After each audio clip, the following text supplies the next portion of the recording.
Hello YouTube friends, Ben Ochart here, and I hope you can hear me fine. Welcome to those of you who are already on, my early birds. Thank you so much for getting on. And quick little sound check here and we'll get underway.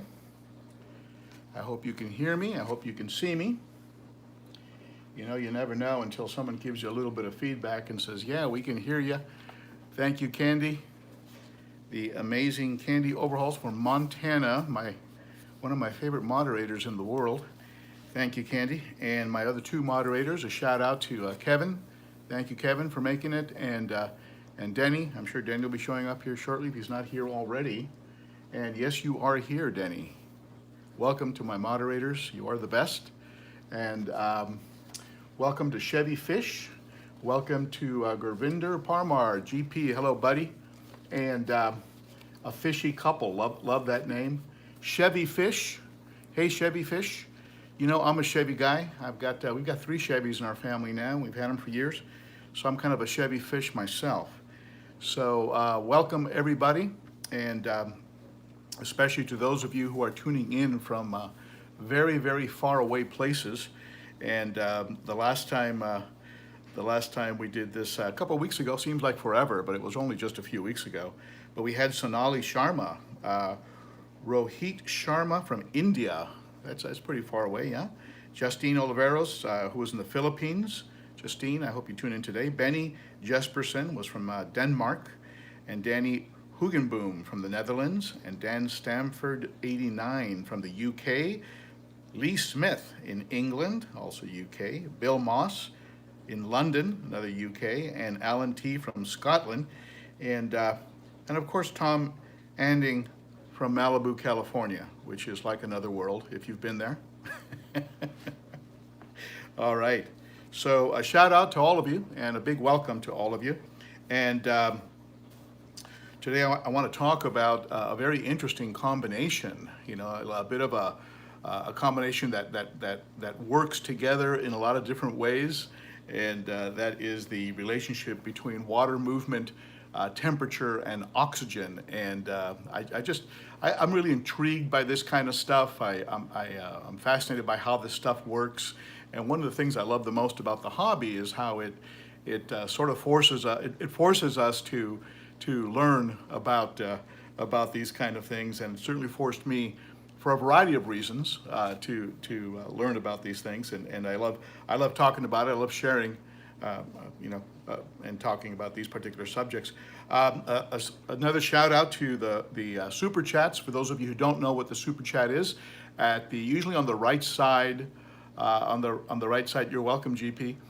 Usually on the right side of the stream, there's a little small money symbol. And if you click that, what you can do is you can support the channel with what's called a super chat, and a lot of you have done that. And the last time I streamed, we had Brick for Brick, and Soren Albegard, and Multi-Tank Addiction, and my friend Cesar Sosa, and Danny Hogenboom. Those were the super chats from the last live stream. I thank you all. Your support is noticed and appreciated, my friends. And so, so wherever you are, I hope you are drinking out of one of these mugs. This is one of my channel mugs, and I have something that's just for the folks on the live stream. I love coffee. I told my wife if I ever got a diagnosis that said you can't drink coffee anymore, I would ask the doctor, well, how long would I live with and without it? And I'd really kind of weigh it out. And I'd probably keep drinking coffee.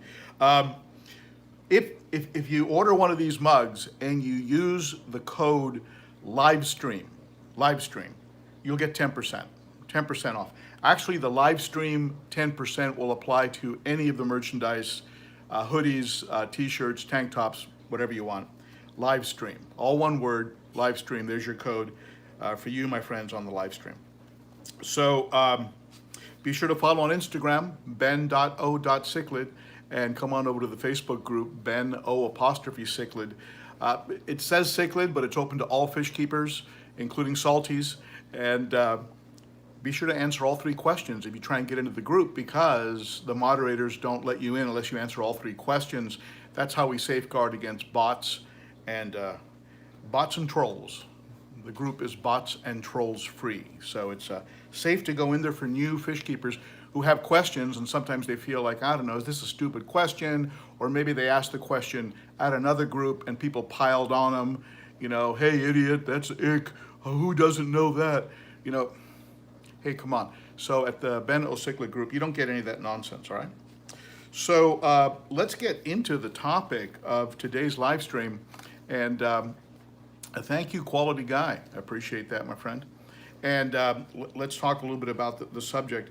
As you know, in the last few videos I put out, I've been talking a bit about heaters.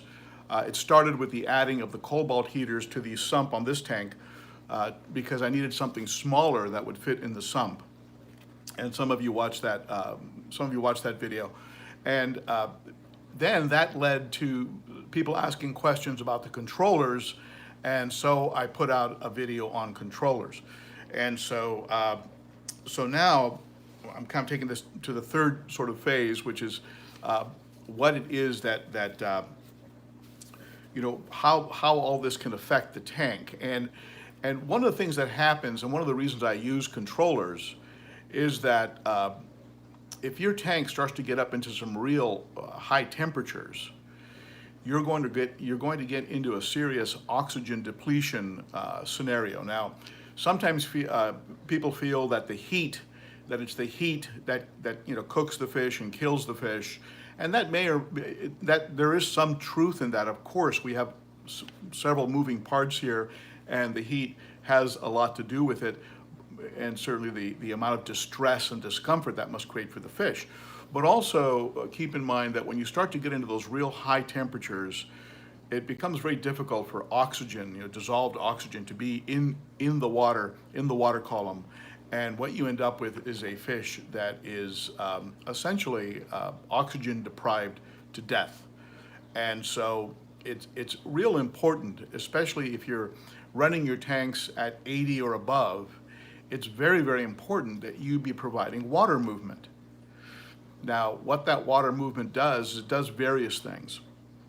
One is it helps to move the more oxygenated water, which is always at the top. In this top of the water column, you're going to have the most oxygen-rich water. This is why when your tank is low in oxygen, you'll see 2 things. One, if it's slightly low, you'll see your fish working their mouths. Your fish should not be working their mouths unless they're excited or they're involved in a chase or they're in the middle of feeding and they're running around trying to get food. They should not be working their mouths on a regular basis. And sometimes I watch videos that people post and there's nothing going on in the tank that's exciting.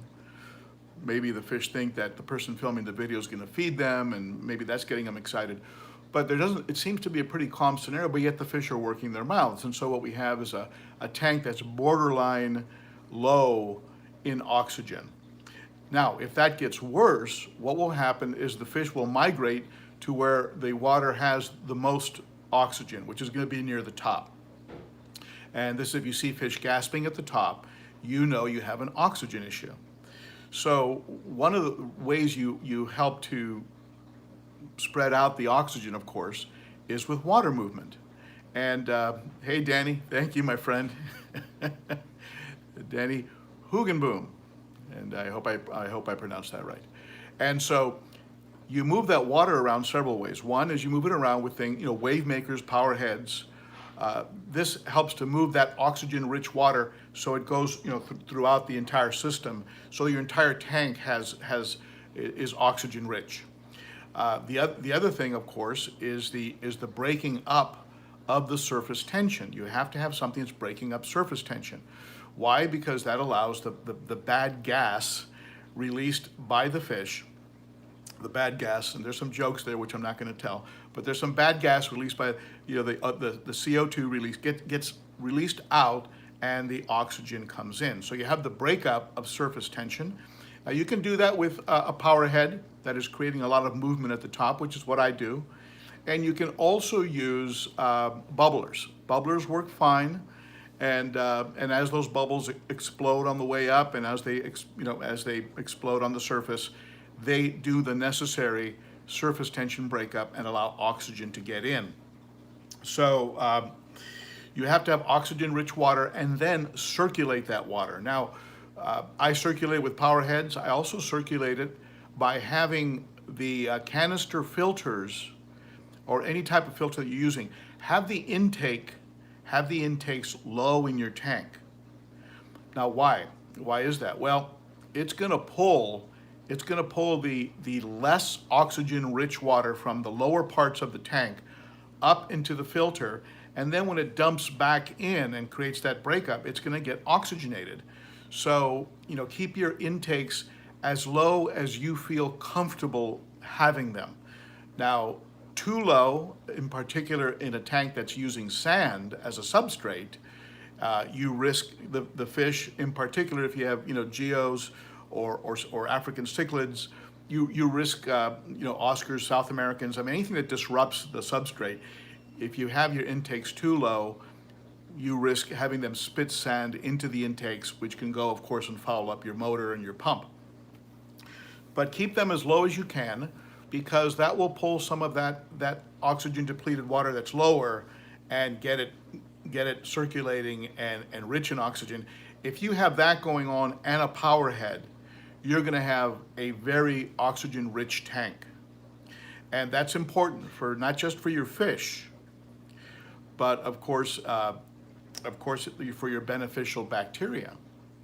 Your beneficial bacteria will also suffer when you have a low oxygen situation, because that bacteria is living and needs oxygen.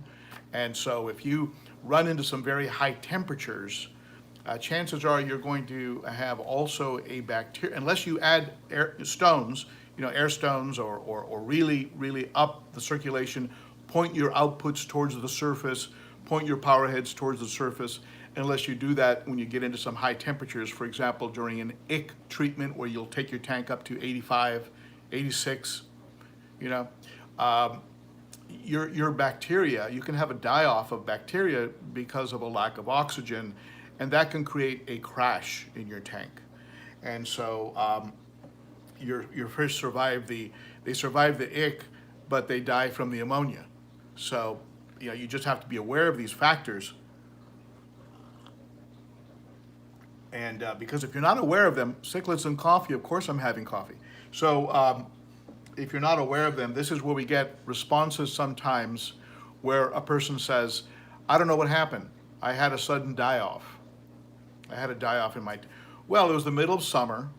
The room became very warm. The tank got up to about 85. There's just a hang-on back filter and a heavily stocked tank.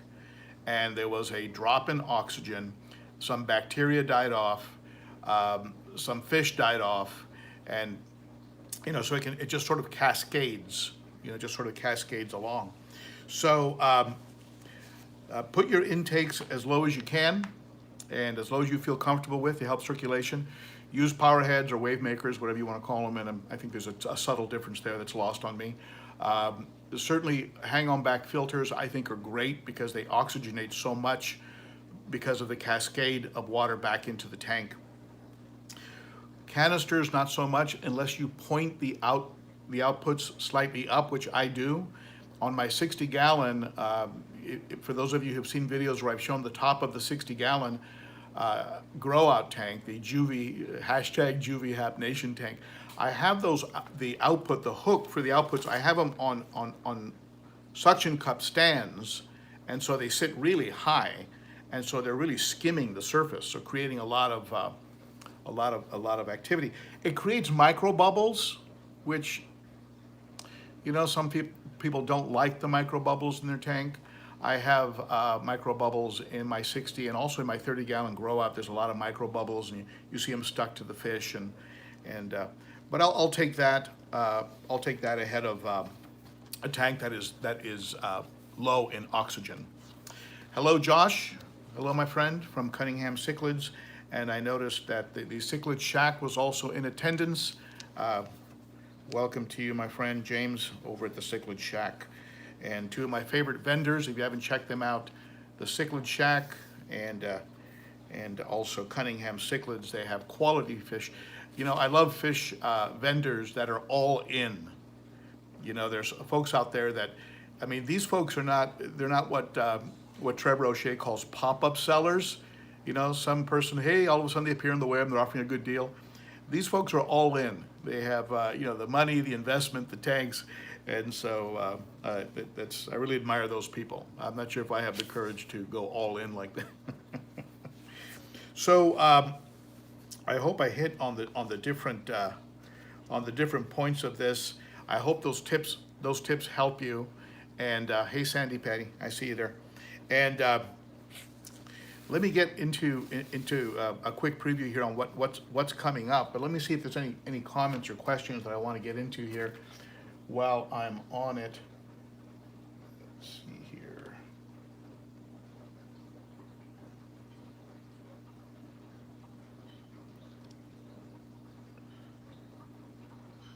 Let's see if I missed a question here. Airstones are your friend. Recon 338, yes they are.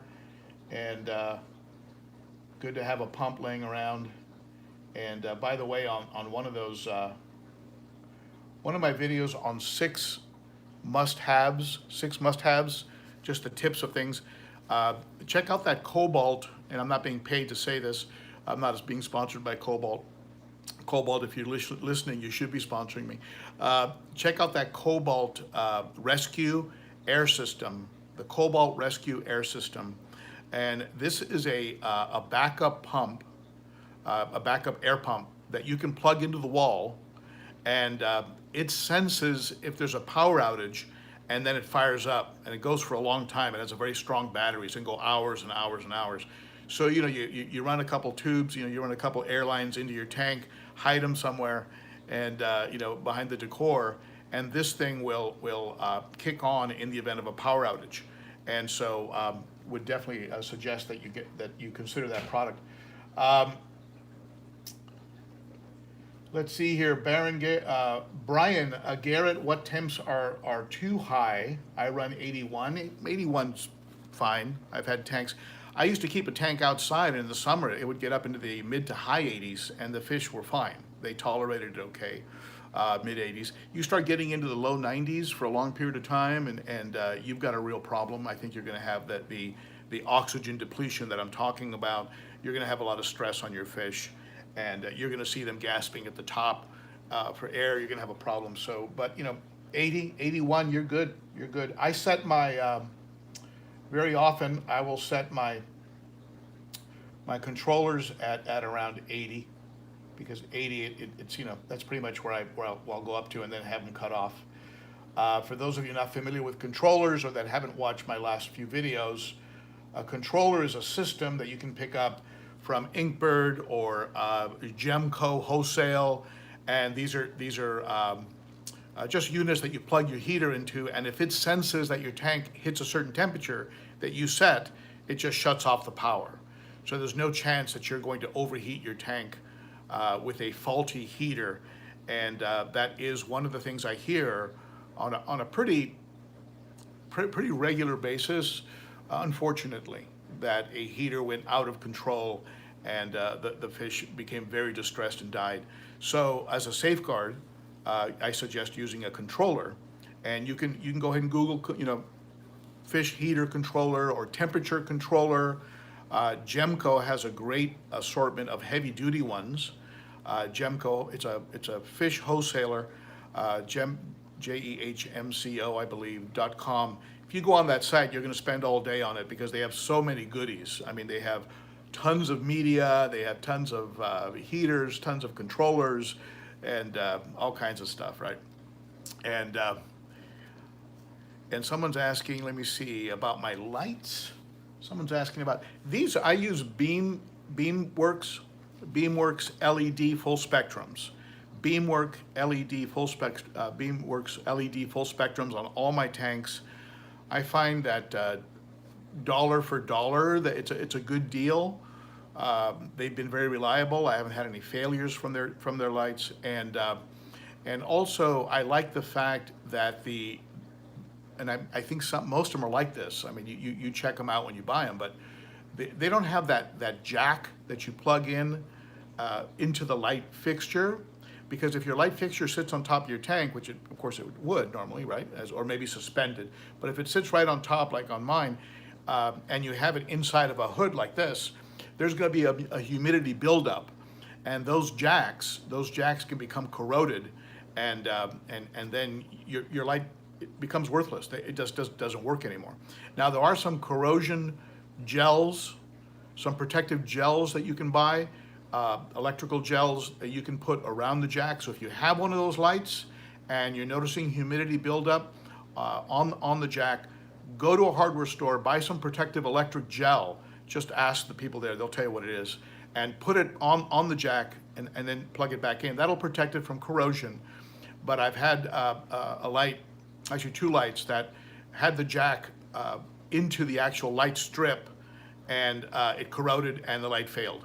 So what I like about these Beamworks is that it's hardwired, and it comes, so it comes down below the side or the back of the tank, and that's where the plug-in is, to the plug-in unit. So that's something that I recommend. Okay, and someone said their whole house has a humidity problem. Are you in Florida? I have friends in Florida who have allergies, and they remove the wallpaper, and there's mold growing behind the wallpaper. It's a pretty bad scene.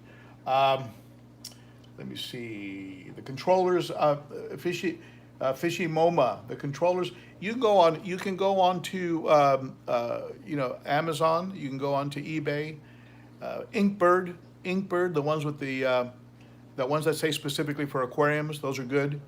And but I'm eventually going to swap out my Inkbirds, probably for the heavy-duty Gemco ones. I just like those at gemco.com. I'll post a video. I'll post a link under this video, and there's a link under the last video I posted on controllers. There's a link there, and so let me see. Lycian 64. Someone posted a 72-inch light fixture. Yes, that's what I have on here. A 72-inch Beamwork lights fixture. And let's see here. Yeah, Chevy Fish.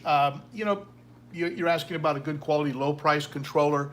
Yeah, the Inkbirds, the ones I have not given me any problem. They've all functioned fine. They've all done their job. So I have nothing bad to say about the Inkbird controllers. I think they're good. I think they're good units.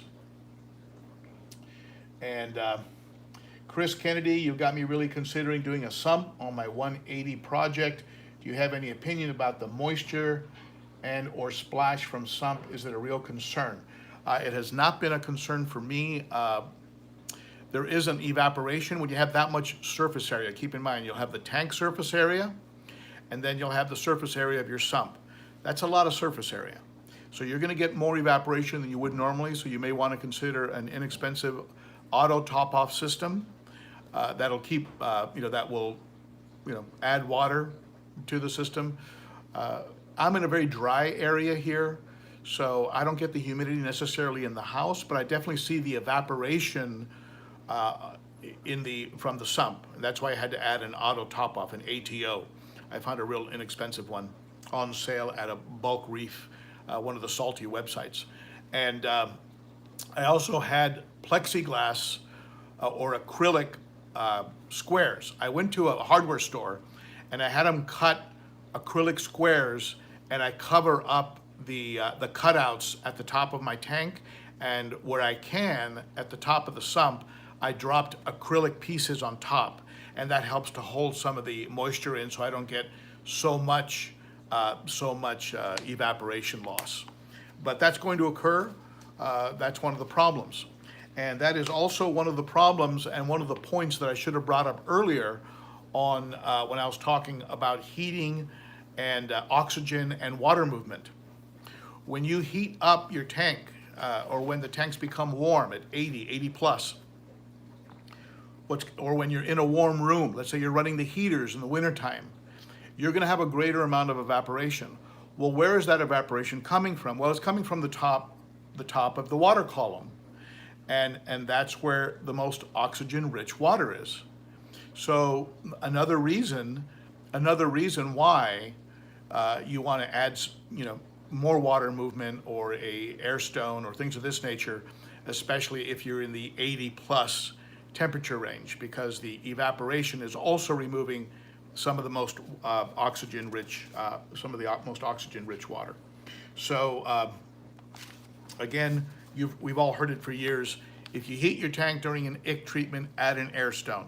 That should be part of your process. If you treat ick, and some of you like to treat ick with just heat and salt, or just heat, to break up the ick duplication, where the ick goes through the cycle, where it falls off the fish and then is hatched and then comes up and attaches to a fish. That cycle is broken up over 80 degrees, and so some people just treat it that way and they kill off the ick without any chemicals, without any medication. So if you do that, make part of the procedure adding an air stone, and that'll safeguard against any kind of problems. So let's see here. So Chris, I hope I answered your question. I don't really have any kind of a splash issue. That's not an issue at all. The water line in the sump is usually so low that wouldn't be a problem. Your water is probably going to be going into a sock or onto a drip tray when it goes from the tank to the sump. So you're not going to have a splash problem necessarily. And the water line in your sump should be low enough so that if the pump fails, if your return pump fails and the water drains from the tank, the draining would stop before it floods the sump. And you can set that up very easily. I have some videos on it in my sump playlist. And I turn off my pump, I turn off my, I simulate a pump failure. I even block the output. I block the drain in the overflow box over here. I block that drain. And so I do it different ways, and I show you how you're not going to have a flood. You're not going to overflow. The only way you're going to have a flood is if your tank fails because a seam breaks or your sump cracks or something, which that can happen under any circumstances. So don't worry about floods. Floods are not an issue with the sump unless you have them set up incorrectly. And I thank Dennis Rudell for helping me to understand that concept when I first set up my sump. It was a great example of a fish keeper helping another fish keeper, because I was not sleeping at night thinking I was going to flood the hardwood floors in my bedroom. So thank you, Dennis Rudell, again. I never forget that. So let's see what else we've got here. Elflower 1 stars. I have 2 air stones on each side of my tank. Too much? Fish seems happy. You answered your own question. Do your fish seem happy? Not too much. Okay. So you're good. You're good. You're good with that. I don't know. Can you do too much oxygen? I don't know. What would too much oxygen be? No water. No water, I guess. Just all oxygen. I don't think you could have too much oxygen. All right. Let's see here. Juan Ortega, Candi and Ben, you guys. Thank you, Juan. That's very sweet of you. Let's see.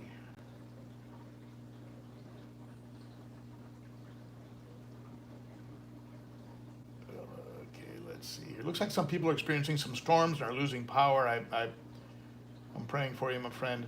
I hope you have some backups.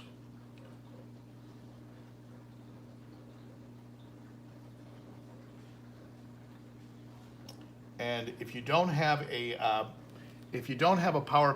some kind of a generator or anything like that, and you have a loss of power, somebody recommended you just siphon some water out into a bucket and then pour it back in. If you just do that once every now and then, what'll happen is you'll add oxygen to your tank. And because in a power outage, more often than not, what's going to happen is you're going to have the fish die off because of a lack of oxygen. That's probably more what kills the fish than anything else in a power outage. So stir that water around, siphon some of it out and pour it back in, or just get a big pot and just get that water, stick that pot down low and pull it up and pour it back in. And what'll happen is you'll create water. You'll create water movement and surface tension breakup, and you'll add oxygen to that tank. Now, if it happens while you're away and you're several hours away, then you have a problem, and this is why I was talking about those cobalt rescue pumps, which sense the power outage and they kick on and run for hours and hours and hours. So those are definitely a good investment. And thank you for that super chat. I think we got another one there, I think. And thank you for that. And maybe I'm behind on reading these chats here. Okay. Let's see here. A1 Cichlids currently running 125 gallon half peacock aquarium. I'm setting up a 180 to split the haps and peacocks. Any suggestions on the progress? I found that haps and peacocks tend to do okay together unless you're getting into the bigger, more aggressive haps like your Venusis, your Eyebiter, your Fusco. Surprisingly, I have a Plastidochromos in here, and I have several Protomelis. I have a Taiwan Reef, a big Taiwan Reef, and of course the Super Red right here, which is just absolutely gorgeous. And I have I also had a Borlei in here. I had to take the Borlei out, the Borlei quad. I had to take him out because the Super Red started to harass him so much that he was getting no relief. So I put him in the 100, and now the Borlei is harassing the other fish in the 100. So I'm going to bring him back. I'm going to bring the Borlei back here, but I'm going to bring him back with a combination of other fish. So I'm going to put him back in here with the largest Buccochromis notitania that I have in the 100, and I'm going to bring over that living stony, that Nimbochromis livingstoneii that I have in the 100. That's always fired up. He's always all blue and colored up, and so I'm going to bring 3 or 4 fish into this tank, and hopefully that'll create enough confusion so that Borlei can be okay here in this tank, because the that Super Red for some reason had it out for that Borlei and wouldn't let him come out and eat and stuff. It became too much of a harassment. But now the Borlei is messing with my 100, which is a very peaceful tank. And even my wife said, "Hey, look, what's going on with the 100? I love how peaceful that one is. How come it's all stirred up?" Well, the Borlei was being a bit of a jerkfish. So this is the life of a cichlid keeper dealing with jerkfish on a regular basis. So I want to talk with you very quickly, just a quick preview of what I have coming up. I have a video coming up on pre-filtration. I have a company, do you folks remember that light that I gave away a few months ago? I gave away an attachable light from a company called Senzeal. You can see him here. Well, they sent me that light, and it was a really nice light, a full spectrum light, perfect for a nano tank, perfect for maybe a breeder, a 40-gallon, 20-gallon breeder. And so now what they did is they sent me this. They sent me these pre-filters, and you can see them here. You can also use them as finger puppets. These pre-filters, and I'm going to be talking about them in an upcoming video. Perfect for small tanks with hang-on back filters, like your little Whispers or Aqueon that have just the down tube, because these would just go right onto that down tube, and you're good to go. And they come in a box of 4, and you can go ahead and order them. There's a 20% customer discount at the Senzeal website. You just have to enter Aqua 9M. If you're considering getting some pre-filters, you can use that discount Aqua 9M on any of their products, pre-filters, lights, whatever you want, and you'll get 20%. I love pre-filters because they are a home for beneficial bacteria. They reduce some of the stress on the hang-on back or the canister filter, because they grab onto some of the waste. You do need to take them off. For me, I take them off every week and rinse them in tank water. But for those of you who use expensive food, some of you are using food on the expensive side. What you should do is, what you'll love about these pre-filters is that the food attaches to the pre-filters, and then the fish come around and they just nip it off of the pre-filter. So instead of having your food get sucked up into your filter and wasted, which often occurs, especially if you're using sinking food and you have a lot of water movement.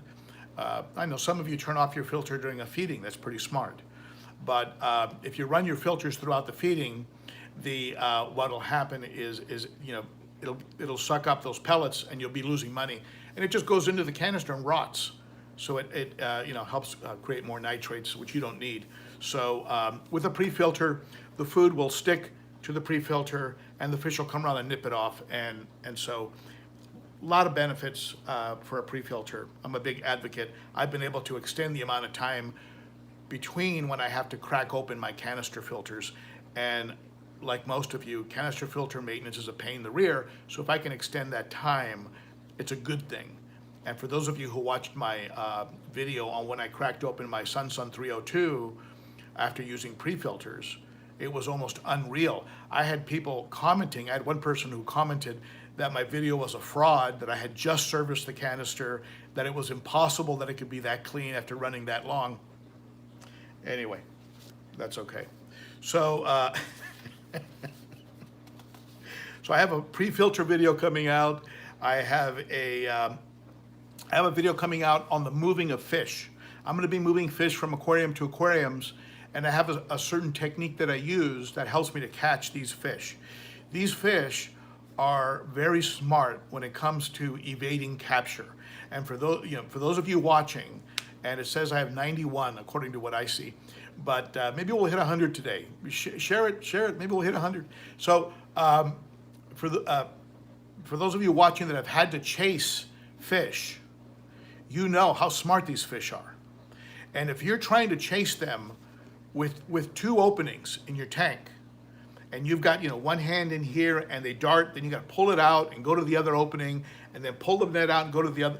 Man, those fish will play you like a cheap fiddle, because they know they catch on to what you're doing. And I'll start to pull the net out to go to the other side, and the fish will shoot to the so they just play me like some sort of chump. And so I've come up with some techniques that will help me to outsmart the cichlids, whose brains are very small, but they apparently have a few cells in there, and they work it out. So I'll be doing a video on catching fish and for moving from tank to tank. And also I have a project that's going to be occurring where I'm going to be delivering some of these live streams from local fish stores. I already have 2 fish stores that have agreed to have me come in and interrupt business. And one of them is my friends down in San Diego, and the other one is Nolan's Aquarium in San Diego. And maybe I'll reach out to CK because he's pretty close too. But anyway, I want to do some broadcasts from a fish store, so I can be there and maybe do it with enough advance. You can come on by and we can do some live Q&A, and also just have a lot of fun. Maybe get up and walk around, look at some of the fish, and anyway, yeah, do that, Keller. Tell the folks at CK that Ben is interested in possibly coming and setting up in a corner someday out of the way. And anyway, my setup is pretty simple. I just have a cup of coffee, a tripod, and a phone. So now, in the last live stream, I had a few questions that I want to take up and get your take on them. I have one from it looks like Sheng Vang, Cheng Vang. Ben, do you know or have any African cichlids, hap breeders in North Carolina that currently has Notitania rhodesii yellow for sale? Thank you. Sheng Vang, I don't know off the top of my head, but I think that if you just do a search, you'll find them. You'll find. Check with Josh Cunningham at Cunningham Cichlids. Check with the Cichlid Shack with James. Maybe he's got some. Maybe Live Fish Direct has some. Maybe Dave's Rare. Maybe he's got some. Am I missing somebody? Who else? Beantown Aquatics. I mean, there's a lot of good vendors out there that would be happy to ship them to you. As we start to get into the colder months, Some of them are a little bit reluctant to ship over long distances. So I would try and find somebody maybe that's closer to you, maybe somebody you can drive to, but if not, that someone where the shipping would be a very short distance, because this time of year you can get some problems with shipping with this kind of weather. Cichlid World asked, I keep polyfill in a tank for around a month before the flow rate slows down. You know, I've been doing something with my fluval. My fluval is on the top of the fluval, the top center. Keep in mind, the water in your fluval circulates around the outside, right? And then somehow gets up to the middle, and then gets pulled down the middle, and then goes to the bottom of the fluval canister. I'm talking about FX5, FX6, and then the pump sends it back up to the tank. So what I've been doing recently, and I'll put a video out on this because it's been really helping me a lot. I put a piece of pinky, and I cut a round piece of pinky floss, right? White side up, right? Pink side down, because you want the water traveling through the white first and then the pink. And I cut it a little bit large, so I tuck it in all around, like you're tucking a blanket around a baby. You know, you tuck that pinky all around that top, that top, and I run it. So once a month, what I do is I drain some of the water out of the fluval, open it up just enough to pull out that pinky and put in another one. And I'm telling you, it's gonna be 6 months before I have to do a real breakdown of that fluval. It'll be probably 6 months between the pre-filter and swapping out the pinky floss once a month. It's gonna really extend the amount of time. Now, a word of warning: if you don't swap out that pinky floss, because of the force of the fluval, you will have a reduced flow. It will block your flow.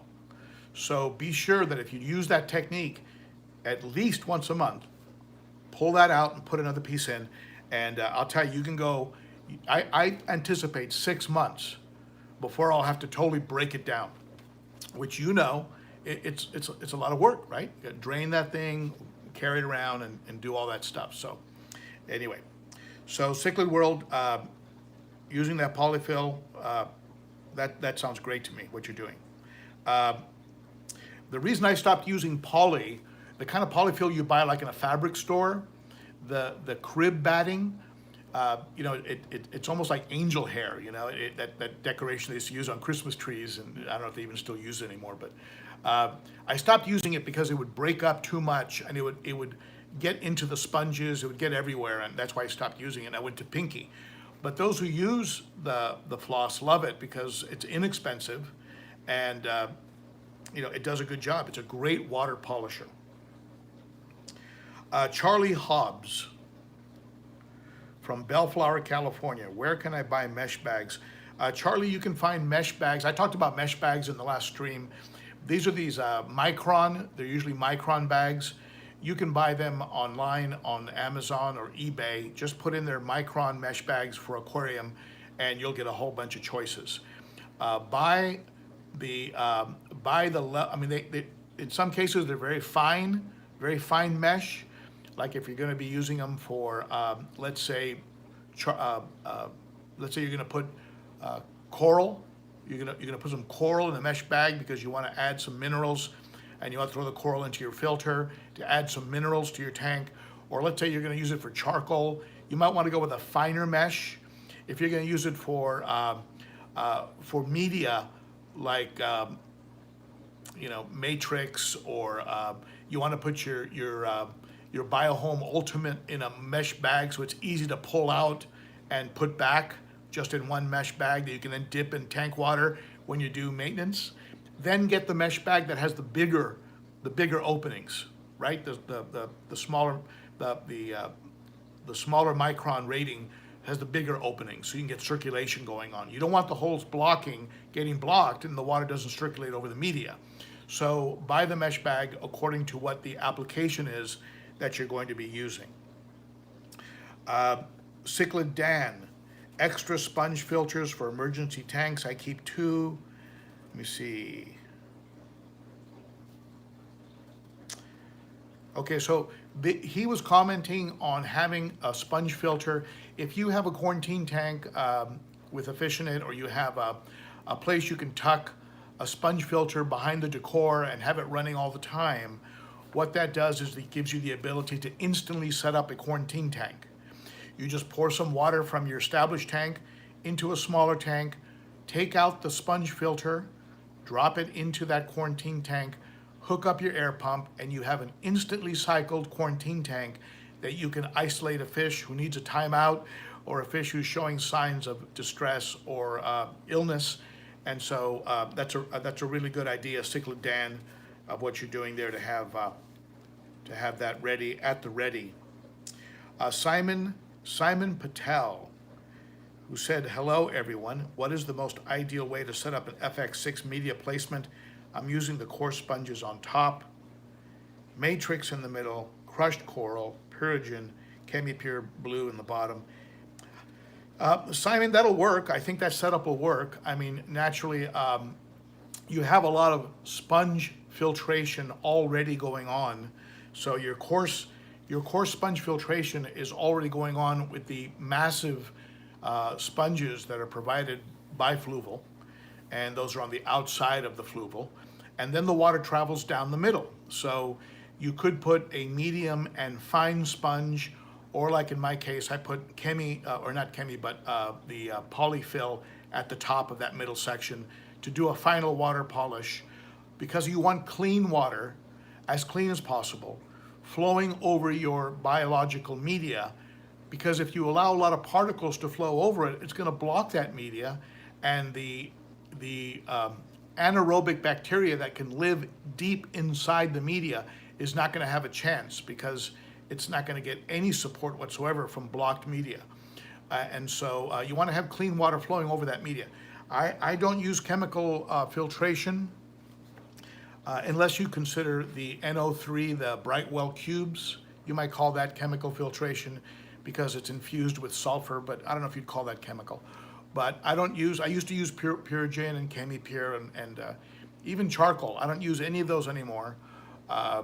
I just stopped. I just didn't see a real big difference once my tanks became very established and the water quality became very clear. I didn't do that anymore. But yeah, think in terms of coarse sponge, in terms of water flow. Know the water flow of your system and have it go through coarse, medium, then fine sponge. And then if you'd like, maybe a water polisher like a floss or a pinky floss, or crib batting the polyfill. And then if you're going to use chemical, have it be the last thing that the water runs through on the way back to the tank. So that would be, something to consider. Okay, a way to consider. And I stole that setup from Pond Guru, and some of you are familiar with Pond Guru, Richard Threw over in Great Britain, over in the UK. I think he's got a great series of videos in the Pimp Your Filter video series, and so I hope that helped. And he goes on to say, thank you for all your videos and been watching you for quite some time. Thank you for watching, Simon. I really appreciate that. Paul Howell, in your opinion, what do you think is the biggest thing we can do to enhance the color of our fish? Paul Howell asking about how to enhance the color of our fish. I have a video out there on I think it's 10 tips for the best color. 10 tips for the best color. And, at the end of the day, what is it? It really comes down to, clean water, right? Clean water, good quality food without a lot of fillers, preservatives, fillers, dyes, ash, whatever, and good fish husbandry. In other words, really take care of your fish with regular filter maintenance, water changes. Watch your parameters, test your water from time to time, make sure your parameters are good, and it's just that basic. It's really just doing the work, And that is the best tip I can give you. Do the work, do your water changes, and you know what was making me slow down on water changes? Buckets. I'd go to work on Monday and my lower back was killing me because I was carrying all these buckets and I was using the water to water plants that are way in the back of our property, and so I was carrying these buckets, you know, and so it would make me real reluctant to start my maintenance, you know, a maintenance routine because I had these buckets to. So you know, this is why I recommend get yourself a Python, an Aqueon, whatever you want. I like the Python more; it's more heavy duty in my opinion. But get a long hose system that you can attach to a tap, and get off of the bucket brigade. If it's easier, you're going to be more likely to do it. And so let's see here. So yeah, Paul, I hope that helps. Okay, it's really basics. Enhance your color. And also, I guess if I had to add to that, make sure that your fish are not under stress. And by stress, of course, poor water quality will increase stress, but also if you have the wrong tank mates, if you have a fish in a tank that's too small, if you're keeping your temp wrong, your temperature's wrong for that, or the water hardness is wrong, you know, your pH is wrong. These are all factors that can create stress, and fish under stress will color down. That's one of the ways they show you that they're under stress. And the opposite happens when you do a water change and you bring the quality of your water way up. The opposite happens. They fire up, they get into breeding activity, they start to defend territory, and you know, you can have a bit of you know, you can have some action going on. That's how Vinny here, you can see him back there, my big Venusus. It was after a water change that he wrestled back control of the tank from the eye biter that you see there asserting himself. But the eye biter does not mess with that Venusus anymore. The Venusus gave him a real good tune-up. And so, at any rate, it happened after a water change. Jamie St. Amand, Ben's advice has saved me with my cichlid tank by far and my daughter's tank. Jamie, thank you so much for saying that. That makes it all worthwhile for me to be doing what I do. Thank you so much. Paul Howell, let me see. I think it looks like Powell Howell, plural singularity is his name. That's a great name. Any foods you prefer. Paul, I use a variety of foods, and I'm kind of a variety guy. I like North Fin. I'm smiling because Candi is not my wife. No, Candy's not. Candy's in Montana and I'm in California. So that just doesn't mean we love her any less, but that's funny to me. Anyway, so at any rate, I use a variety of food, and I'm in California, so I guess I have to say that Dennis Rudell and Kevin Green are also not my spouse. So just to clarify that.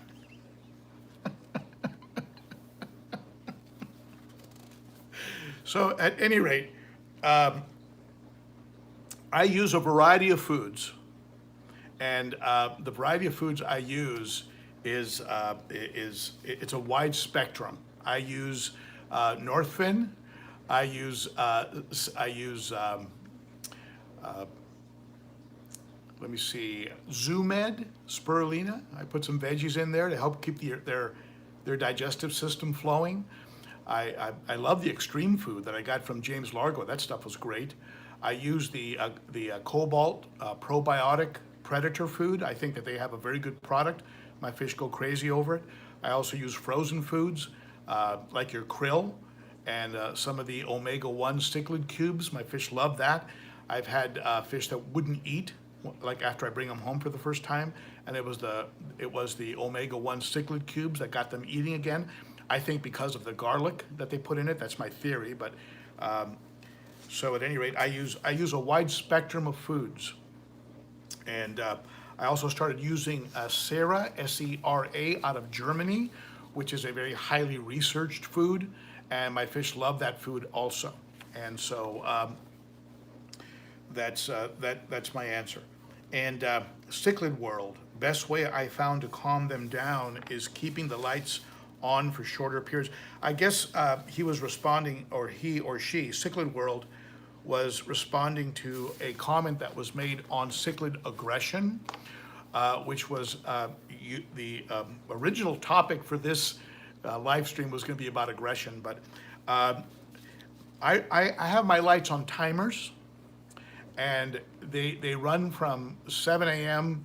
to about 10 a.m., and then they're off for the rest of the day, and then they come on at about 7 p.m., and then they're on till about 10, so about 6 hours a day. And the rest of the time, they're very chill in a in a dimly lit situation. Now, somebody asked about the shrimp that are living in my sump, and are they living in the dark? And no, I have a Phoenix light down there, a Barracuda Phoenix light that I had purchased originally to put some plants in the sump, and I run it for several hours a day, so my shrimp are not living in total darkness, so don't worry about that. And by the way, the bamboo shrimp living in my sump are doing great. They're getting very large, and when I turn on the light down there, it's hilarious. I mean, they hang on to the big matin filters that I have standing up in the sump. They're hanging onto that, or they're crawling around the bottom. I mean, they're awesome, and they're called bamboo shrimp, and a couple of them have beautiful spots circled in white. You know, they're just really, really cute, and I really like that. So, so again, from 7 a.m. to 10, and then from 7 p.m. to 10 p.m. Now, if I have guests over, if I'm having company over, I'll turn the timers off because I just love people coming in and saying, "Are these saltwater tanks?" Best compliment you can give a freshwater fish keeper. Are these saltwater tanks? All right. So, Broken Texan asked, Ben, do you have any experience with green-tailed cichlids? I recently got one and would like to hear your thoughts. I don't. I'm sorry. I have heard from people that do own them that they live up to their name, that they are a tear. And I hear they can get pretty large, and eventually you will have to have them perhaps in a tank by themselves, or just a breeding pair with a place for the female to hide from time to time from the male. So, but I really don't know much about them. I love the way they look. The ones that I've seen, I've loved the way they look. The green tears. I love the Dempseys. Oh my God, there's some Dempseys, some Jack Dempseys that are crazy beautiful that I would love to get my hands on. Someday I'm going to have a South American, Central American cichlid tank, and I'm also going to have a tank full of rainbows and a tank full of cichlids someday. Quality Guy asked, Ben, when should you move baby fry from breeder box to tank? Quality Guy, I would say when they're too big to fit in anybody's mouth, and certainly showing a good attitude. In other words, attacking their food, interacting with you, coming to the front, not being afraid, going after their food very aggressively, going after each other a little bit, showing a healthy cichlid attitude. That would be the time when I would go ahead and consider moving them to the main tank. And certainly when they wouldn't fit in anybody's mouth. And keep in mind that some of these fish can open their mouths incredibly large. This morning I watched the Malawi hawk in my 100 open his mouth, and I swear it looked like a python that unhinges the jaw. I mean, the thing, it went like this. I mean, it just kept getting bigger. So when you're considering will it fit in its mouth, realize that it's a lot larger than you think. And for those of you who keep frontosa, if you have a frontosa that's, let's say, 4 or 5 inches, it can probably get a regulation football into its mouth. I mean, those mouths, its entire body turns into a mouth. And if you have frontosa, you know what I mean. Okay? So let me see if I missed anything. I think I might have missed a super chat. And for those of you that have super chatted, I thank you for that. And for those of you who joined late, keep in mind that we have a code now for those of you who come in. Thank you, Danny Hugenboom, for the super chat. Much appreciated, my friend. And Quality Guy, thank you so much for that super chat. Hey, Ben from Atlantic, Canada. You're in beautiful country. I've gone up there. It is gorgeous. And let's see, did I miss any other super chats? Let's see, Candi, if you want to help me out. I don't know if I did, but anyway, if I missed your super chat, I am so sorry, and I will catch you. You know I'll catch you on the next stream. I'm going to give you a shout out if I missed you, because I take all the super chats and I give you a shout out in next Saturday's stream. And it looks like, oh, let's see here. GP with the super chat. Thank you, my friend. Brian Garrett, thank you. Great work, Ben. Thank you so much. My pleasure. I appreciate helping. And you know that's why I do this. I do this because I love getting that kind of feedback that it's helped you out. And so thank you for those super chats. They will go towards my next adventure. And at any rate, I think we're going to go ahead and wrap up. We're at the 1 hour mark. And I want to thank all of you for sitting in. You guys and gals are the best. I've become addicted to these live chats because it does allow me to interact with you in a much more intimate fashion, in a much more direct fashion, as opposed to the posted videos, which allow me to interact with the comments. But this is different. This live exchange to me is just, I just love it. It's just a lot of fun for me. And I expect to be getting more into it. I'm starting to research software and camera systems that will allow me to deliver to you a more quality product, as opposed to what's coming over on an Apple phone, which is what I'm using right now. But there's some softwares out there that will allow me to splice in. So when I mention a video, I can splice in a clip. I can use maybe some graphics and really help to improve the quality of what I deliver to you, because I want you to get a good quality product for spending your time with me. I know your time is valuable, and so I want you to get a good use of that time. All right, so thank you so much for tuning in. Hey Paul, I see you, the inventory king, one of my favorite fish keepers. Zen Ginger, thank you Jamie, Brian, and the rest of you. IBPPL, thank you, my friend. GP, thank you, buddy. You're appreciated. Danny and Chevy Fish, thank you so much. I think we're going to go ahead and wrap up. If I've missed somebody, I'm sorry. You are the best. Thank you to my moderators, Denny, Kevin, and Candi, my fish wife, Candi. I have a good friend at work. She's a female. They call her my work wife. Candi, you're my fish wife. Okay, goodbye, everybody. See you next Saturday. Bye-bye.